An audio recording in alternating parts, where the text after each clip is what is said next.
Olá, queridos amigos, é com muita alegria que nos reunimos para mais um estudo na Sala Unidos pela Doutrina Espírita.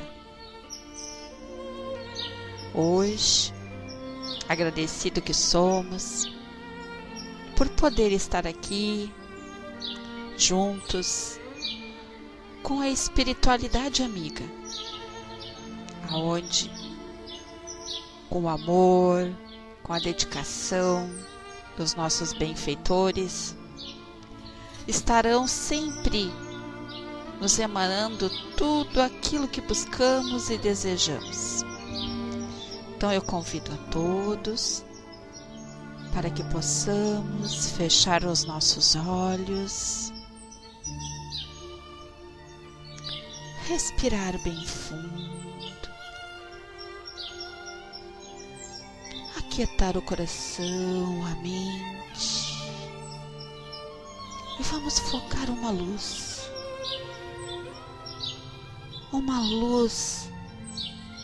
aonde vamos poder nos conectar com tudo aquilo que necessitamos. Que Jesus abençoe a todos, elevando nossos pensamentos e sentimentos a Deus, o Pai da vida. Agradecemos por tudo que temos recebido e a bênção da presente reencarnação. Agradecemos a Jesus, nosso Mestre, pelo amparo e a proteção de todos os dias. E te pedimos que nos auxilie nesta tarde e sempre, dando-nos força, coragem e discernimento para vencermos nossas imperfeições, para que tenhamos bom ânimo e perseverança sempre. Pedimos ainda, Mestre amado, que nos auxilie o entendimento da lição de hoje, para que possamos aplicá-la em nossas ações diárias, para que possamos ser cada dia melhores, fortalecidos na fé e no amor que nos ensinou, e assim amparados e protegidos em teu nome, Mestre Jesus, em nome da espiritualidade amiga e responsável por nossos estudos, nosso irmão Bezerra de Menezes, trabalho de amor, mas sobretudo, em nome de Deus, damos início às nossas atividades e reflexões de hoje. Que assim seja, graças a Deus. Nossa leitura de hoje à tarde nos fala sobre a importância da prece, a importância da vibração que temos que colocar em ação todos os dias, ao acordar e ao deitar. Do livro Apelos Cristãos, psicografado por Francisco Cândido Xavier, pelo Espírito Bezerra de Menezes, ele nos diz que na prece está a nossa força e no serviço do bem o nosso refúgio. Confiemos nosso pensamento à oração e nossos braços ao trabalho com Jesus. E Jesus solucionará os nossos problemas com a bênção do tempo. Paz e esperança ao coração cada noite. Apesar do cansaço, não ouvides alguns minutos com oração para que se nos refaçam as forças. As tarefas seguem intensas, contudo, quanto possível, os amigos espirituais procuram amparar-nos as energias e acrescentá-las ainda mais. Meus irmãos, meus amigos, da espiritualidade sustentam-nos as forças na travessia difícil das horas que passam. Através da oração, recolheremos, como sempre, a inspiração de que necessitamos na superação das lutas redentoras. Guardemos a tranquilidade mental. Através da oração, as tarefas do lar são sustentadas com as bênçãos do alto. Receberemos pela oração o concurso espiritual, rogando a Jesus para que os nossos corações sejam fortificados no caminho de dor e luz em que nos encontramos. Agradecemos a Jesus as bênçãos de cada dia e confiamos na proteção divina, hoje e sempre. Cada noite, consagramos alguns momentos à oração, momentos esses que se valerão os amigos espirituais que nos amparam, a fim de insuflar-nos novas forças para o desempenho de nossas tarefas. Reanimemo-nos e guardemo-nos o bom ânimo, na certeza de que a fé viva em Deus é luz para nos auxiliar a dissipar todas as sombras. Jesus nos abençoe. Roguemos a Ele, nosso eterno benfeitor, nos abençoe os planos de trabalho e renovação à frente do futuro. Olha que mensagem maravilhosa, linda. Sabe por que caiu essa mensagem hoje para nós, queridos irmãos? A espiritualidade, ela está nos pedindo para que nós possamos iniciar uma corrente de pensamentos positivos durante um mês consecutivo, durante assim dias, para que os nossos bons amigos da espiritualidade que estão interagindo no nosso planeta Terra possam estar conectados conosco e nós possamos ser receptivos com eles, envolvendo toda esta energia negativa que paira sobre o planeta Terra, nós possamos dissipar, que possamos cada um de nós fazermos a nossa parte, sermos cooperadores dessa doutrina iluminada, que nos serve tanto na nossa caminhada, nos ensina, nos mostra tudo aquilo que precisamos transformar dentro de nós.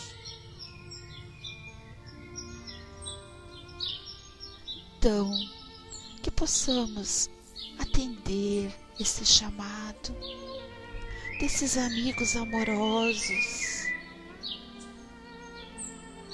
que a oração é o bálsamo curador para com todos aqueles que ainda lutam, contra a sua transformação moral.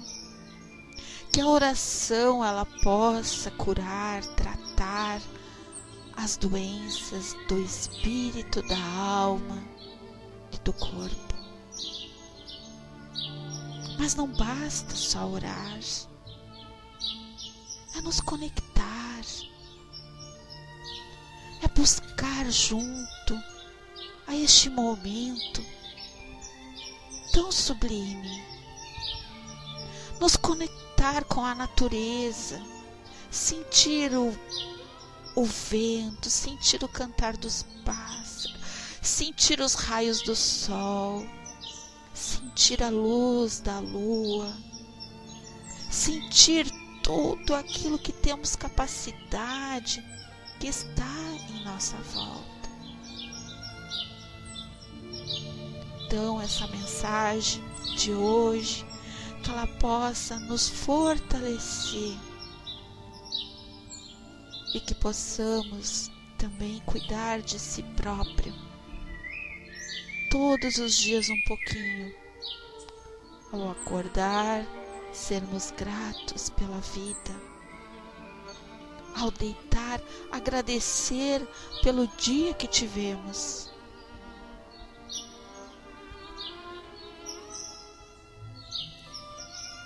Muitas vezes, agradecemos só as coisas boas, mas também temos que agradecer pelas coisas ruins, porque são essas coisas ruins que nos tornam pessoas melhores, que fazem com que cada um de nós possa fortalecer a sua fé, buscar na oração a confiança, buscar o restabelecimento. Por isso que estamos aqui hoje, segunda-feira, na Sala Unidos pela Doutrina Espírita, às 16 horas, buscando no livro O Desafio da Felicidade, como transformar dentro de mim, dentro de nós, algo que cada um de nós sabe o quanto precisamos mudar. Todos buscam a felicidade, mas será que quando nos conectamos com Deus, quando nós nos conectamos com os bons amigos, quando nós agradecemos o nosso anjo guardião, o nosso anjo da guarda, o nosso amigo espiritual, pela oportunidade, por ele estar comigo hoje, sempre, é um desafio também da felicidade. E nós fizemos parte de um mundo em transformação, o mundo aonde somos habitantes em busca de transformação. Bem-vinda Verusca, Cris, Eliana, Alcileia, Dulce, Catinha, Sol, Márcio, Sil, Carlos. Que nosso encontro de hoje à tarde possa ser ele todo movido pelo amor. E o tema de hoje, lá no capítulo 10, como nós estávamos na semana passada, falando sobre o amor reabilitado. E a gente não pôde dar sequência porque nós estávamos com problema no Pautalk. E como é um capítulo lindo, maravilhoso, eu não poderia deixar de retomá-lo, refazê-lo, porque eu não consegui terminar. E aí, o Jerry nos coloca aqui como um grande exemplo de Fenelon, o Evangelho segundo o Espiritismo, um capítulo que nos fala: vosso amor está restrito a um círculo íntimo de parentes ou de amigos, e todos os outros vós são indiferentes. Pois bem, para praticar a lei de amor, tal como Deus a entende, é preciso que chegueis progressivamente a amar a todos os vossos irmãos indistintamente. Como é difícil para nós ainda amar aqueles que nós não temos afetos. Como é difícil a gente passar a olhar para com aquele que a gente tripudia, aquele que a gente olha assim, diz assim: ai, que nojo, que pessoa insuportável. Como é complicado, né? Mas toda mudança é necessária. Por que ela é necessária? Como diz o Jerry, a cultura é o pensamento humano. muito embora as contradições naturais entre teoria e prática, sempre defendeu, no geral, um mundo pacífico regado pela fragrância de fraternidade. Então, se eu sei, busco nas obras básicas o esclarecimento, busco em outras obras o aperfeiçoamento, e nessas buscas e aprendizados eu sempre vou me deparar que nós temos que aprender a aceitar as pessoas como elas são, amar as pessoas como elas são. Talvez possamos enquadrar Paulo de Tarso, através de suas viagens de divulgação, na mensagem cristã no mundo antigo, como a primeira tentativa real de globalizar as ideias fomentadoras do amor. Isso significa, no passado como no presente, repensar sobretudo o comportamento humano. Quando concluímos que a violência em seus variados matrizes atinge níveis preocupantes em todos os recantos da sociedade, estamos da mesma forma dizendo que os sentimentos de agressividade necessitam ser educados para o florescimento do amor. E como seria esse florescimento de amor? Vocês saberiam me dizer? Como que seria esse florescimento? Como que eu devo deixar que o amor, comece a trabalhar dentro de mim? Vocês poderiam me dar algum exemplo aí na área de texto?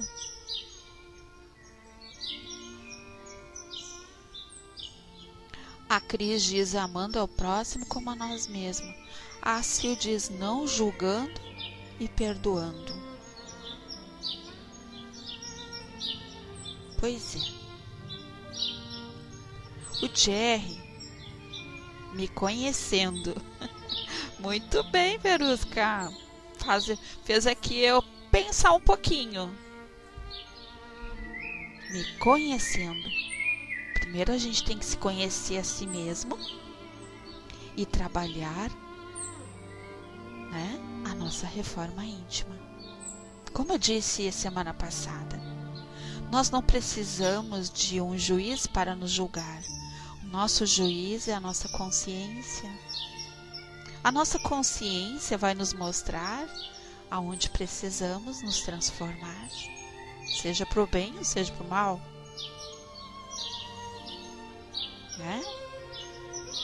E a Cris diz isso que eu chamo de verdadeira Verusca. Pois é. E aí a Verusca diz, se não, nem sei onde atacar em mim as mudanças. E a Catinha será uma Iurapuru. Então, muitas vezes, nós somos colocadas em grandes desafios. Aquilo que talvez nós nem lembramos, o compromisso que assumimos antes de reencarnar, porque eu vejo por mim, se eu soubesse o que eu fiz no passado, talvez hoje eu não estaria onde eu estou. Talvez eu teria continuado sendo, talvez eu seria ainda rebelde. Então, se hoje eu conseguir, dentro da doutrina espírita, buscar o meu autoconhecimento, trabalhar as minhas imperfeições, e não adianta só trabalhar, porque tu pode trabalhar dentro de ti, mas tu tem que colocar em prática, exercitar o dia a dia. E aonde que a gente vai colocar em prática? Dentro da tua casa, dentro da casa espírita, dentro do teu trabalho, em qualquer lugar, né? Então, quando a Catinha diz assim, quanto maior o desafio, maior será a bênção. Então, quanto mais a gente vence esses desafios, a Catinha está aí hoje afiadérrima, né? Nos será revelado aquilo que podemos saber. Eu vejo como até uma premiação, né? Poxa vida, a irmã Rosane se desempenhou bem, ela está muito equilibrada, mudou nas atitudes, e de repente é me revelado, né, o que eu fui, o que eu fiz, e que hoje eu consegui vencer. Então, todos em sã consciência desejam a paz. Eu desejo a paz, né? Então, desejamos viver num estado de relativa estabilidade que nos permita a segurança para a manutenção da vida e a convivência familiar e social. Só um minutinho.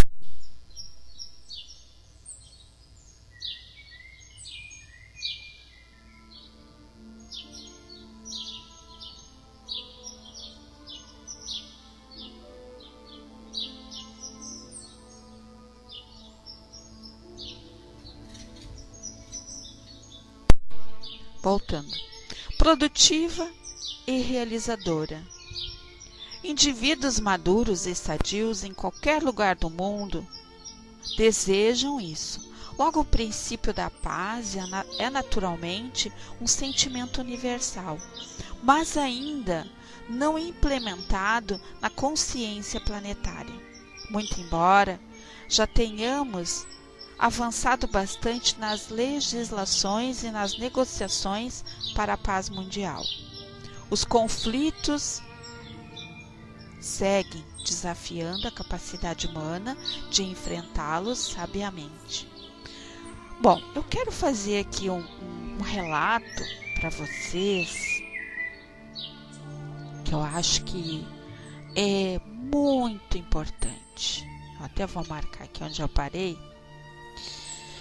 Na sexta-feira, eu estou aqui falando sobre esse amor reabilitado e a minha amiga espiritual chega e diz assim, fala, compartilha com os irmãos o que tu vivenciou na sexta-feira.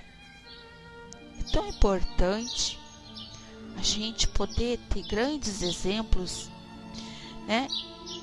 E poder analisar realmente o que é esse amor reabilitado. Na sexta-feira, eu fui numa casa espírita perto da minha casa aqui, que às vezes eu vou ali assistir uma palestra, tomar um passe. E eu sabia que na sexta-feira ia ter um palestrante de fora da federação que iria falar sobre suicídio. Fui uma das primeiras a chegar, então foi uma palestra de 1 hora. Um palestrante muito iluminado, um menino de 29 anos, eu digo menino, mas com uma sabedoria, com uma disciplina. Aquilo que ele estava abordando, ele tinha assim um conhecimento divino. E eu fechei meus olhos assim e fui me envolvendo e sentindo que a casa ia lotando, muitos desencarnados, suicidas que estavam sendo trazidos para ouvir aquela palestra. E ele foi ali naquele trabalho lindo, mostrando, né? Depois eu vou colocar um pedacinho do vídeo lá no grupo da Unidos para vocês terem uma ideia, que eu filmei. E ele lá mostrando no telão todo aquele trabalho que ele preparou assim com uma perfeição. E aí, ele contando que ele, na casa espírita onde ele trabalha, numa outra cidade que se chama Bezerra de Menezes, a casa, um colega dele, um senhor de idade que já trabalha há anos na casa, decidiu ir naquele dia assistir a palestra, fora o dia que ele trabalhava. Ele também era um palestrante que sempre estava na escala das quintas, uma quinta-feira por mês, era ele que dava a palestra. Aí ele sentou na primeira cadeira para assistir a palestra e nisso veio o coordenador e disse: Fulano, o nosso palestrante não vai poder vir. Será que o senhor poderia nos contemplar com uma palestra? E ele meio assim se assustou, né? E disse: mas assim na última hora? Será que eu estou à altura, né? Aí o colega disse: claro, né? Pode escolher o tema que o senhor quiser. Aí ele disse: tudo bem, eu vou entrar lá numa salinha, vou me conectar, vou buscar o meu equilíbrio, vamos ver o que a espiritualidade vai me intuir. Ele chega, entra lá, fez a sua prece e foi intuído a dar uma palestra sobre suicídio.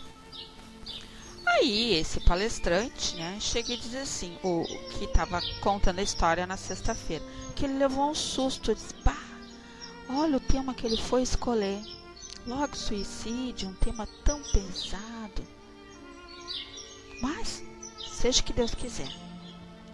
Ele coordenou aquela palestra e ele disse que foi uma das palestras mais lindas que ele escutou. Quando terminou aquela palestra, esse rapaz foi ao encontro dele, abraçar ele e agradecer por tudo aquilo que ele passou. Aquele carinho, aquela dedicação, aquelas palavras amorosas que tocaram no coração dele. E ele dizendo assim, como é importante para nós, né? Quando terminamos a nossa palestra, alguém ali não nos dar elogio, mas nos dizer o quanto foi bom aquele momento, né? É como reavivar aquela chama, né? De perseverança. Aí, nisso, ele está conversando com o Senhor e eles estão conversando e nisso, para perto deles, um rapaz todo sujo, todo moribundo, fedido, cabeludo, barbudo. Era calor e aquele rapaz com um casacão preto, um sobretudo. E ele contando que atrás da casa espírita tem um mato muito grande. Aí esse rapaz chega e diz assim: olha, eu queria falar com o senhor, que era o palestrante. Eu estava passando aqui na frente da casa espírita e me deparei com o nome da casa: Bezerra de Menezes, Amor e Caridade. E me deu uma curiosidade de entrar aqui, né, para saber o que se tratava. Que caridade é essa, que amor? Mas aí eu me deparei com o senhor falando sobre o suicídio, sobre as causas, né? O que leva uma pessoa a cometer suicídio. E o senhor foi falando, o senhor foi me envolvendo, o senhor tocou no meu coração. E eu queria lhe dizer que hoje eu vim preparado para entrar ali naquele mato e dar um tiro na minha cabeça. E aí eu quero mostrar para o senhor. Aí ele abriu assim o casaco, tirou o revólver e entregou na mão do palestrante.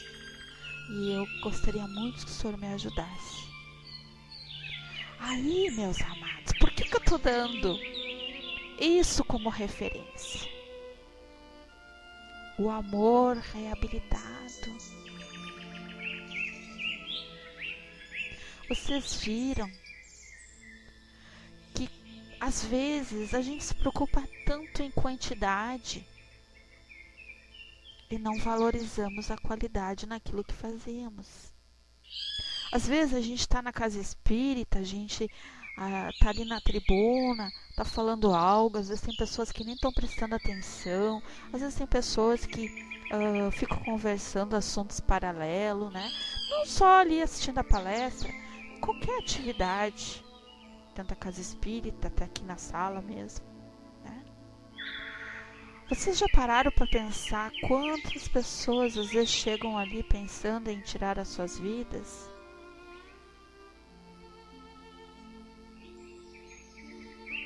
Quantas pessoas precisam de uma palavra de conforto, um sorriso, um abraço, uma atenção?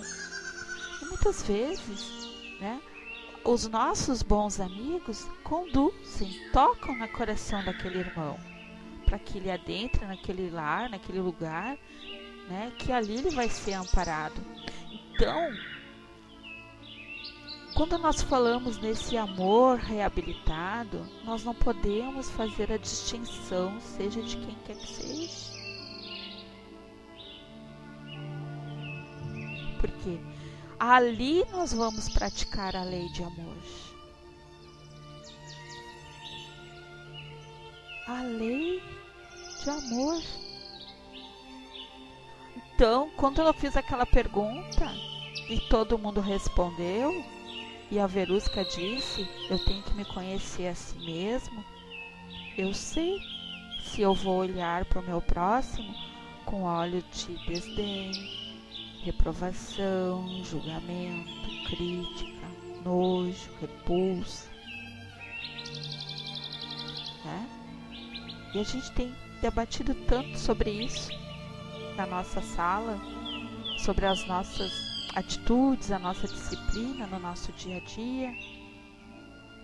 Então vocês imaginam, para nós não tem presente maior quando a gente consegue tocar no coração de alguém. Até mesmo quando a gente escreve uma mensagem, coloca lá no Face e alguém te chama no inbox e diz assim: puxa vida, Rô, aquela mensagem foi perfeita para mim. Eu estava tão triste e quando tu colocou aquela mensagem eu ganhei o dia. Né? Então, são essas pequenas coisas, pequenos gestos que fazem a diferença na nossa vida. A minha amiga espiritual, alguns dias atrás, chegou e disse assim para mim, bem claro e objetivo: não adianta estar todos os dias tentando fazer a caridade. Olha para dentro de ti e veja se realmente o que tu está dando, né, não está te fazendo falta. Então, às vezes é preferível estar um dia na casa espírita, um dia, e fazer aquele um dia bem feito. E ela disse mais: não importa as ordens, não importa o que tu vai fazer, tu pode estar cuidando de um jardim, mas se tu cuidar aquele jardim com perfeição, com amor, tu já ganhou o dia.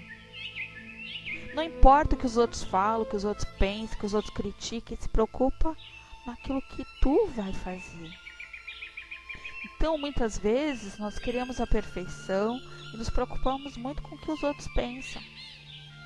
E não é esse o caminho. Nós temos que fazer a nossa parte, sim, respeitar as pessoas, a opinião de todos, mas primeiro nós temos que nos respeitar. Como diz a Verusca, temos que ouvir o nosso eu, nossas intuições. Nós temos um amigo ou uma amiga espiritual que vai estar sempre nos mostrando, nos ensinando. Então, cabe a nós, né, saber conduzir aquilo que assumimos, conduzir os nossos sentimentos que buscamos no nosso estudo, né, e praticarmos no dia a dia. Então, mas a paz e a fraternidade que representam os sentimentos norteadores da felicidade, Jerry nos falando sobre isso, né? Tanto a nível pessoal como a nível social, são construídos solidificados com o tempo.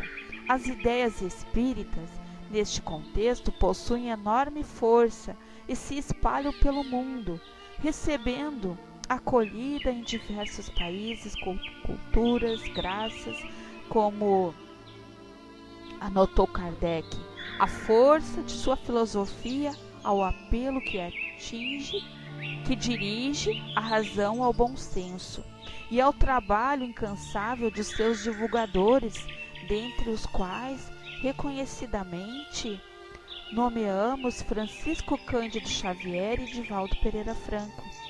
O próprio Kardec, entretanto, utilizando-se do bom senso que lhe era peculiar, afirmou: fora presumir demais da natureza humana, supor que ela possa transformar-se de súbito por efeito das ideias espíritas. A ação que estas exercem não é certamente idêntica, nem do mesmo grau de todos os que as professam. No entanto, assevera, mas o resultado dessa ação, qualquer que seja ainda, que extremamente fraco, representa sempre uma melhora. Todavia, Kardec é enfático ao afirmar: o Espiritismo não cria a renovação social. A natureza da humanidade é que fará dessa renovação uma necessidade. Isso libera o Espiritismo de qualquer postura ou a si a tarefa de produzir uma transformação no campo moral. Na verdade, ao Espiritismo cabe a nobre tarefa de secundar ou auxiliar esse processo de globalização do conhecimento espiritual sobre os mecanismos da vida e, ao mesmo tempo, estimular a semeadura dos sentimentos de paz, fraternidade e amor no solo do coração humano. Então nós não podemos achar que tudo tem que ser mecânico. Vai lá, faz a tua parte na casa espírita, ou dentro da tua casa, né, ou dentro do teu trabalho, né, achando, fiz a minha parte hoje, ganhei o dia. Mas será que a gente consegue entender o que é fazer essa parte? Será que a nova consciência será capaz de produzir na prática a diminuição dos conflitos? Será, meus amados? Será que a gente vai conseguir, né, entender por que dos ódios, por que tanto ódio, por que tanta raiva, por que tanta desigualdade das condições sociais entre os indivíduos?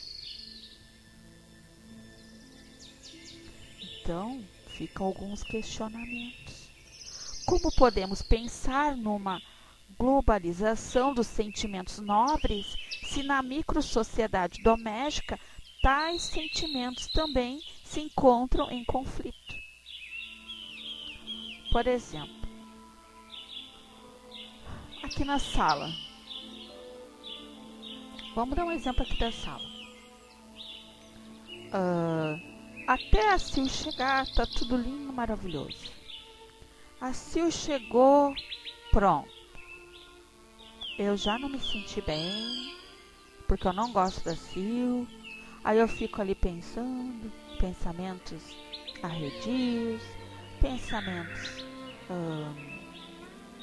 feios contra a Sil.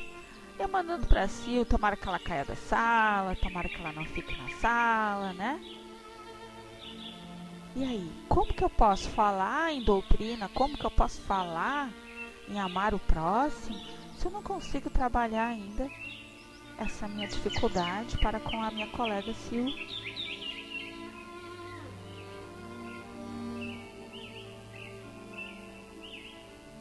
Assim é dentro da nossa casa. A gente vai na casa espírita, prega, faz uma palestra linda, falamos sobre perdão, paciência, sermos amorosos, e em casa a gente é um tirano, né? Bate na mulher, bebe às vezes, né?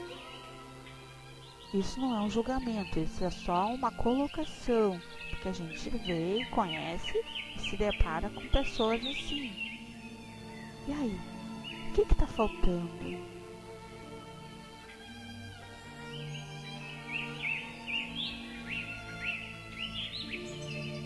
O que está faltando? Não seria a vivenciar mais a felicidade para com aqueles que necessitam do nosso amparo? Por isso que a família, meus amados, possui a responsabilidade com a ética do cuidado. A lei de conservação, estudada por Kardec, sintetiza muito bem esta grande responsabilidade de todos nós. Antes de reencarnar, a gente assumiu um grande compromisso. Eu não assumi nada. A gente ouve muita gente dizer assim, eu não lembro, eu não assinei nada, não assumi nada.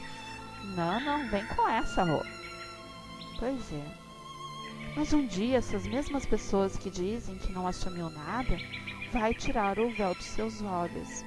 Assim como eu também já fui assim.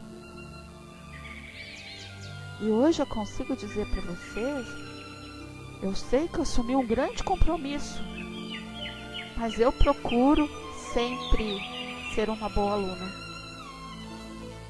Sei que a mudança, a transformação dentro do meu ser, dentro do meu coração, dentro do meu pensamento, é responsabilidade minha, de mais ninguém.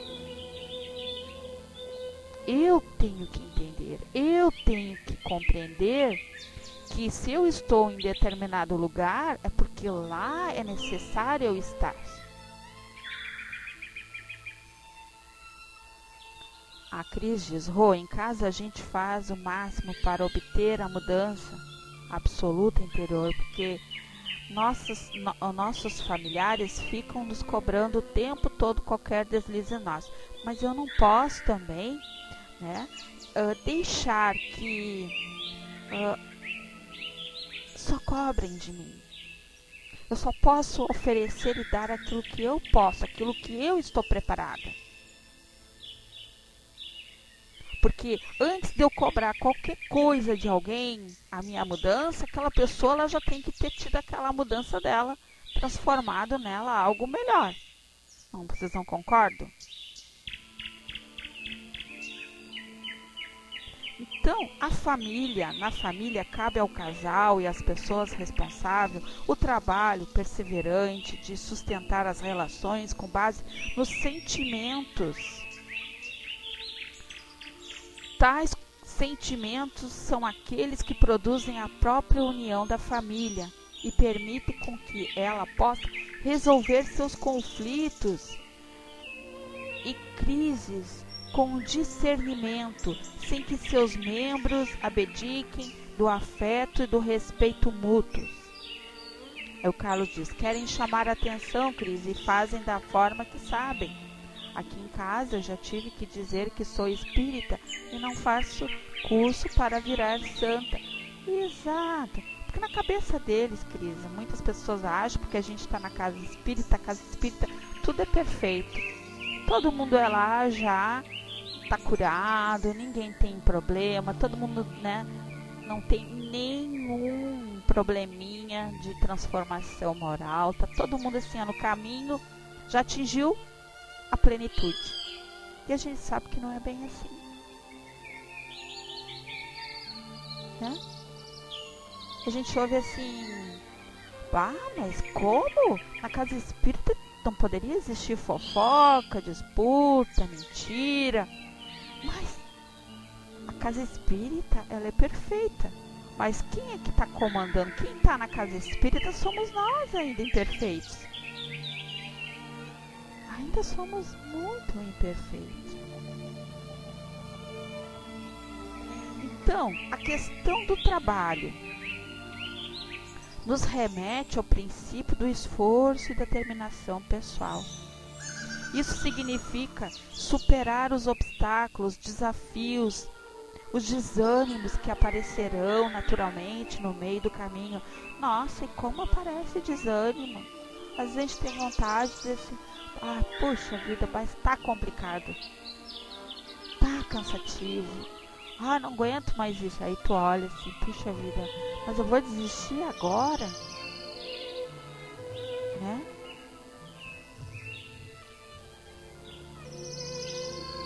Muitos entraves surgem a cada instante para obstruir a globalização da economia mundial. Entretanto, os economistas não se sentem derrotados ou desanimados no seu intento, considerando que a questão dos sentimentos é algo muito superior e relevante às questões econômicas. Mais determinados e comprometidos, deveríamos estar no seio da família, pois é nela que temos a possibilidade de anteciparmos um mundo melhor. A problemática das transformações almejadas para a sociedade humana não foi colocada por Kardec, meus amados, no âmbito dos movimentos. Não foi por ele. Mas dos destruidores, mas sobre a questão das mudanças culturais. A mudança cultural é aquela que se processa no modo de vida das pessoas. Então, quando eu vou dar só um exemplo, mas eu não quero criar polêmica em cima disso. Mas é só um exemplo, tá? Bem curtinho, para a gente poder entender. Quando a gente escolhe um candidato para votar, não está escrito na testa dele que ele é uma pessoa correta, que ele é uma de boa índole, que ele vai cumprir com tudo aquilo que ele assumiu, não é verdade? A gente acredita naquilo que ele fala. A gente dá uma oportunidade para a pessoa.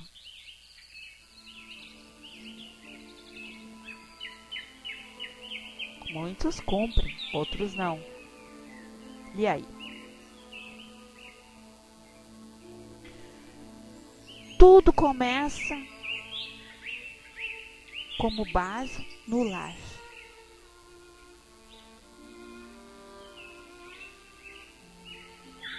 No ensinamento, nas vivências, né? E principalmente o respeito às diferenças.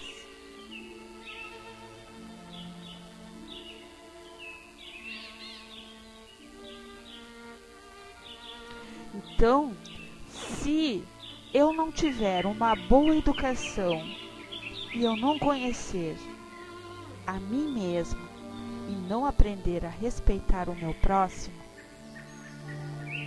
o que a gente espera no futuro? O momento de cada um, né? Uma certa vez eu ouvi o Divaldo dizendo assim, que a maioria desses irmãos que fazem parte da política são grandes devedores.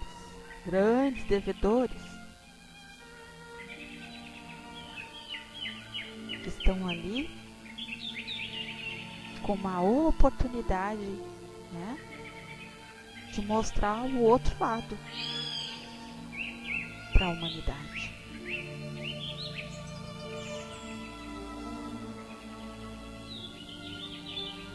Assim como cada um de nós, né, ninguém é santo, cada um de nós tem um grande desafio, um grande compromisso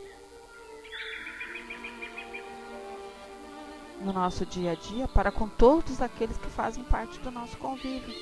Então, digo que nesse sentido, o Espiritismo possui papel de destaque, não por discursos salvacionistas, mas pelo apelo que faz à razão, pelo seu poder moralizador, por suas tendências progressistas e pela generalidade das questões que abrange.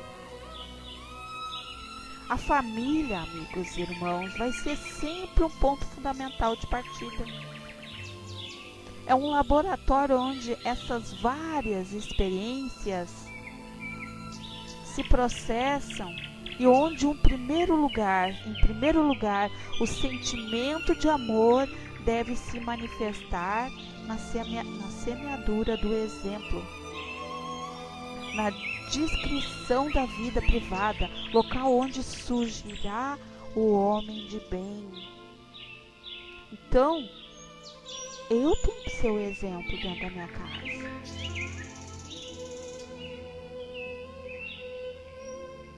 Como que eu vou ser uma grande líder? Líder é aquele que dá a oportunidade de outros grandes líderes se formarem.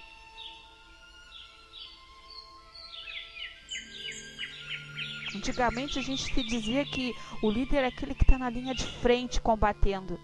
E hoje a gente vê diferente. Líder é aquele que consegue dar oportunidade de outros crescerem. No amor, no respeito, na fraternidade.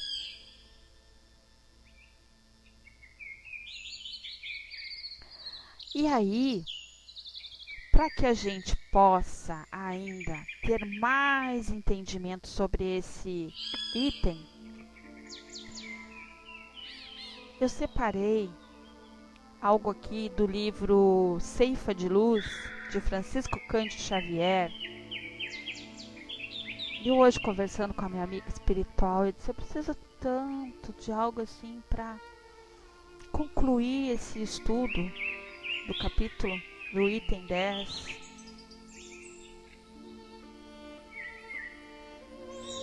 E aí eu abri esse livro assim, me concentrei, fui abrir quase no final do livro. E aí caiu, ilumina onde estejas.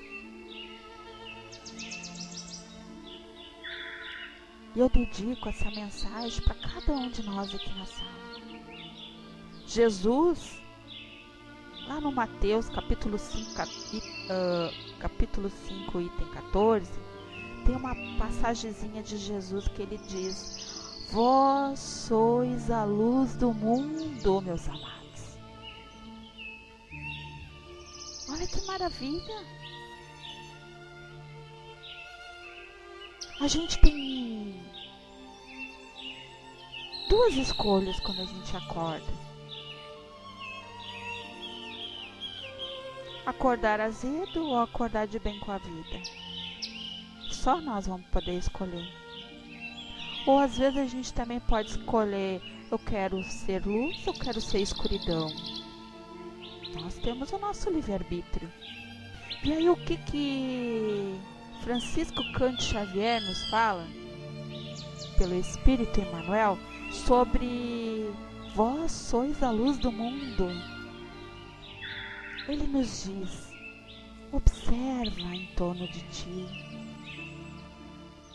a noite da culpa, as trevas da delinquência, as sombras da obsessão, o labirinto das provas, as furnas da indiferença, os cárceres do egoísmo, as tocas da ignorância, o nevoeiro da angústia, as nuvens do sofrimento, a neblina das lágrimas. Relaciona os recintos da vida onde as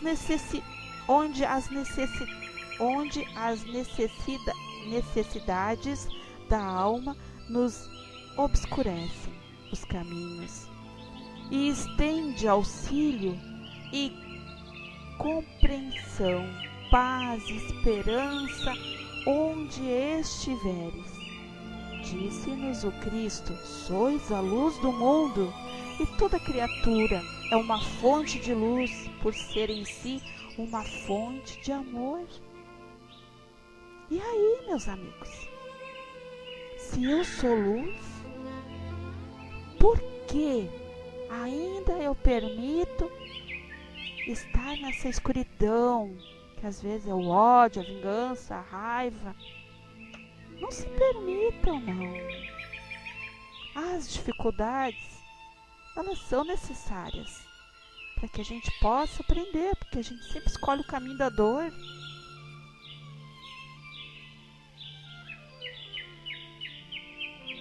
Que esse desafio da felicidade que cada um traçou na sua caminhada, que seja um mundo de transformação dentro de si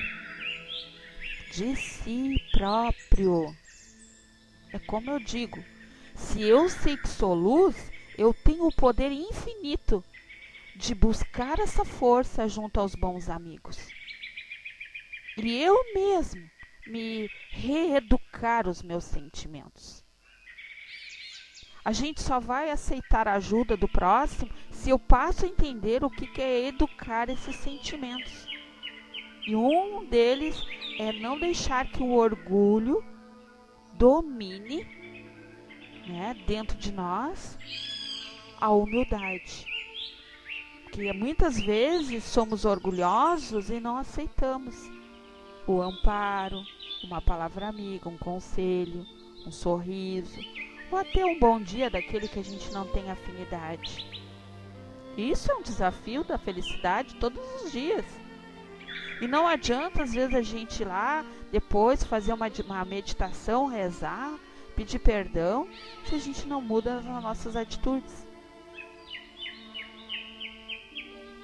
Como eu disse, é se conectar com Deus, com os bons amigos, unir nossos pensamentos com uma oração edificante, não aquela decorada, mas aquela que conversamos com Deus, e que sejamos gratos por tudo. Mas essa gratidão tem que vir da alma, tem que transportar, fluir nos nossos poros. Então eu desejo a cada irmão aqui presente o meu muito obrigado pela participação de todos, pela uma palavra edificante que colocaram na área de texto, pelos pensamentos amorosos, né? Muitas vezes pensamos naqueles que não puderam estar aqui conosco, aqueles que se encontram às vezes tão ainda perdidos, que ainda não consegue aceitar a ajuda nossa, mas então que a gente possa ajudar pela prece.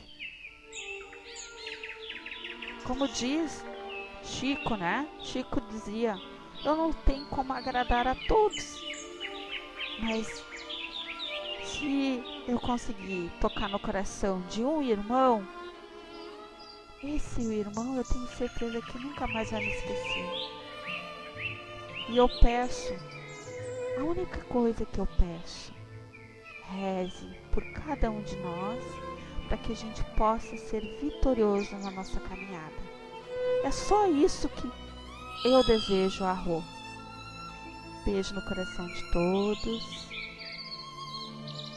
Eu sou luz, eu sou paz, eu sou amor. Quem vai fazer as vibrações hoje? Carlos, Sil, Dulce, descendo.